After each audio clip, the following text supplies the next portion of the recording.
Quel est votre sentiment ce soir, tout simplement? C'est évidemment une déception pour bon nombre déjà pour nous évidemment, mais pour bon nombre de Lorientaises et de Lorientais. On présentait un projet qui était un projet qui me semble répondait à un besoin de protection, de solidarité qui est propre à notre territoire. Je remarque que dans ce second tour que Fabrice Loher récupère une partie des voix de Théo Thomas du Rassemblement national. Je crois que c'est aussi issu d'une campagne de second tour qui est, à mon sens, peu digne de ce que devrait être une campagne républicaine, c'est-à-dire projet contre projet. Il y a eu un ensemble de propos qui est très, très loin d'être le portage d'un projet, mais plutôt le dénigrement de candidats, et en l'occurrence moi-même, loin de mes positions.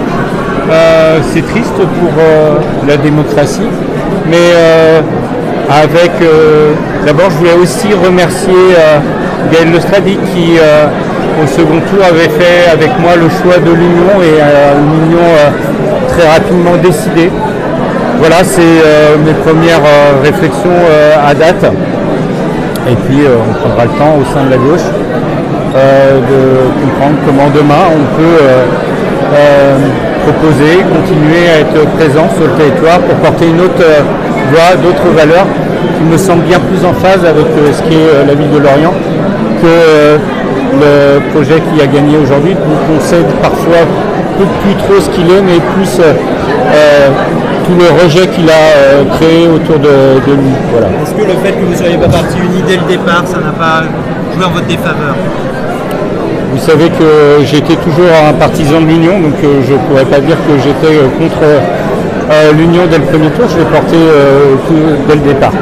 Maintenant, il est toujours difficile, quelques minutes après le résultat, d'être capable d'analyser complètement ce qui s'est passé, ce qui s'est bien passé, ce qui s'est moins bien passé. Vous savez quoi la suite? Vous allez siéger au conseil municipal? Oui, on va discuter avec l'équipe de comment on porte cette opposition au sein du conseil municipal, de comment on porte une certaine contradiction par rapport au projet mené aujourd'hui par Fabrice Loher. Je l'ai dit pendant la campagne, moi je pense qu'aujourd'hui la façon dont ça a été mené sur ce mandat n'est pas durable, y compris d'un point de vue budgétaire en fait. Donc on va observer ça de près parce que je suis inquiet moi pour l'avenir de la ville. J'observe aussi que c'est un mouvement général, il y a un ensemble de villes, que ce soit au niveau régional, Brest, Saint-Brieuc, plus général, Poitiers et sûrement d'autres villes, j'ai pas eu le temps de scanner, qui sont passées à droite. Nous avons une droitisation, une extrême droitisation de notre pays. Lorient a priori n'échappe pas à ce moment dans lequel nous sommes. Et pourtant dans le moment de bascule qui arrive au niveau national, et je pense au risque du Rassemblement national en 2027, on voit bien que la porosité qui existe ici entre la droite et l'extrême droite n'est pas de bon augure par rapport à la protection que bon nombre de nos concitoyens auront besoin face à l'extrême droite si demain elle devait malheureusement arriver au pouvoir au niveau national. Merci à vous. Est-ce que l'union de la gauche avec LFI n'était pas envisageable du tout? L'union a été faite globalement. Après, la France Insoumise avec 5,2% des voix était peu en mesure en fait de se maintenir et puis de fusionner avec nous. C'était quand même une équation compliquée. Pour autant, j'ai croisé beaucoup d'électeurs LFI du premier tour qui ont fait le choix de voter pour nous au second tour. Donc voilà, les reports de voix, comme je l'ai dit tout à l'heure, analyser à chaud comment ça s'est passé, ce qui a fonctionné, ce qui n'a pas fonctionné, c'est difficile aujourd'hui, au moment où on parle. Je constate surtout que le Rassemblement national a perdu des voix et que Fabrice Loher les a récupérés. Il y a un genre de vote utile, cette porosité, et puis porosité alimentée par une campagne, je l'ai dit, qui à mon sens a été peu digne au second tour et peu digne de ce que devrait être une campagne républicaine en réalité. Quand on commence à inventer des fake news, on se rapproche plus d'une trumpisation de la politique de ce que la République française a construit en termes de démocratie jusqu'à présent, où on se bat projet contre projet. Ça a été peu ça, cette campagne de second tour. J'ai découvert que j'avais voté des choses pour lesquelles je n'étais pas à l'Assemblée nationale. J'ai découvert que j'étais contre des choses qui n'ont jamais été ma posture. Donc voilà. Est-ce qu'on peut dire que même si c'est une grosse déception pour la seconde fois, vous serez au rendez-vous dans 6 ans? Voilà, dans 6 ans c'est bien loin. Donc on verra ça. Merci à vous. Merci beaucoup pour J'aime Radio.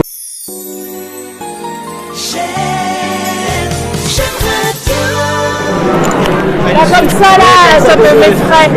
Ça, bah oui, du coup, j'ai le droit j'avais dit non et.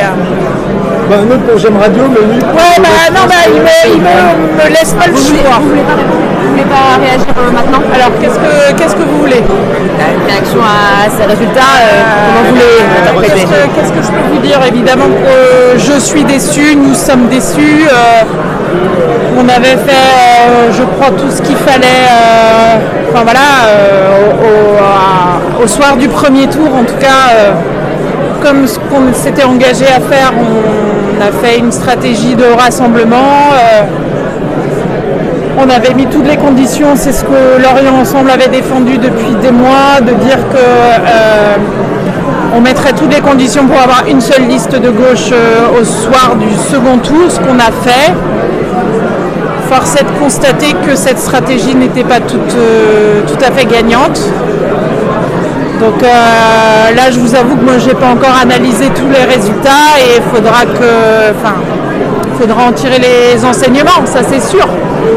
Mais voilà, de la déception avant tout parce que on s'est tous donné dans cette campagne toutes les listes, effectivement. Je rejoins Monsieur Loher. Et évidemment, je lui adresse mes félicitations républicaines aussi. Mais voilà, il faudra qu'on analyse nos résultats. Il y a eu des reports de voix, mais j'ai pas eu le temps de regarder vers où et qui. Donc voilà, après ça se joue à... Vous avez les estimations, les écarts entre les... Il y a en pourcentage, ça fait 42 et 45, mais en voix... 65. Ouais, mais en voix 560, ouais, c'est ça. Je veux dire, c'est rien, 560 sur une ville, sur 38 000 inscrits, 21 000 votants, 500 voix, c'est franchement rien. Donc ça se joue encore à peu de choses. Oui, mais en 2020, on avait 4 listes au deuxième tour, donc voilà, d'abord, avant tout c'est de la déception, je ne peux pas vous dire autre chose ce soir. Et sur cette fin de campagne qui a été un petit peu houleuse peut-être, notamment sur les réseaux J'ai toujours dénoncé que ce soit dans l'entre-deux tours ou avant, puisque ça date pas que de l'entre-deux tours, hein. Il y a eu plein de choses très désagréables. Par contre, moi je me suis... je crois, avec mon équipe de Lorient Ensemble, toujours garder de rentrer dans ces guerres pas très belles.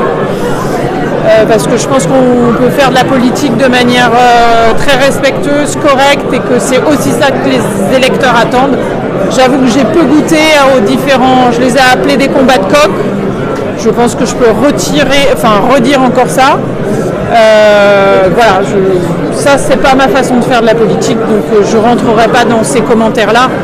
Est-ce que ça joue ou pas? Honnêtement, la dernière journée a été quand même assez épouvantable en termes de messages diffusés sur les réseaux. Est-ce que ça fait basculer un électorat ou pas? Honnêtement, je sais pas. La suite pour vous? Repartir au combat, je suis dans l'opposition. Et je retrouve l'agglomération très certainement aussi dans l'opposition. Je n'ai pas fait des calculs, mais il ne faut pas trop être forte en maths pour se dire que l'agglomération reste à droite. Donc quand on est dans l'opposition, on apprend à être persévérant, tenace, à éplucher tous les dossiers. Et je n'oublie pas, je vais quand même avoir grand plaisir aussi à retrouver de manière plus intense que ces 3 dernières semaines, je dois l'avouer, la région Bretagne, parce que j'ai un très beau mandat et je suis élue référente de la région Bretagne sur ce territoire. Et je vais continuer à être au service des Lorientais et des Lorientaises, ça c'est sûr. Là, on va d'abord digérer. Donc l'opposition, vous allez faire deux groupes, vous allez vous réunir en un seul? Ça c'était déjà prévu, hein, c'est qu'il y a les deux groupes allaient exister. Bien sûr ils vont travailler ensemble, mais les deux groupes c'était dans notre accord de faire des groupes Lorient ensemble et Lorient en commun, puisque l'union c'était pas une absorption mais c'était bien un rassemblement des deux listes avec une prime majoritaire pour la liste arrivée en tête dimanche dernier, mais les deux groupes étaient vivants et bien distincts, donc on saura les faire vivre et les réunir, mais il y aura, voilà. Ça fait combien d'élus pour l'Orient en commun et combien pour l'Orient ensemble, du coup, sur les listes? Je crois que c'est 5-5, mais je crois que c'est ça. Delphine, moi... on a que 4 alors. Je crois que c'est ça.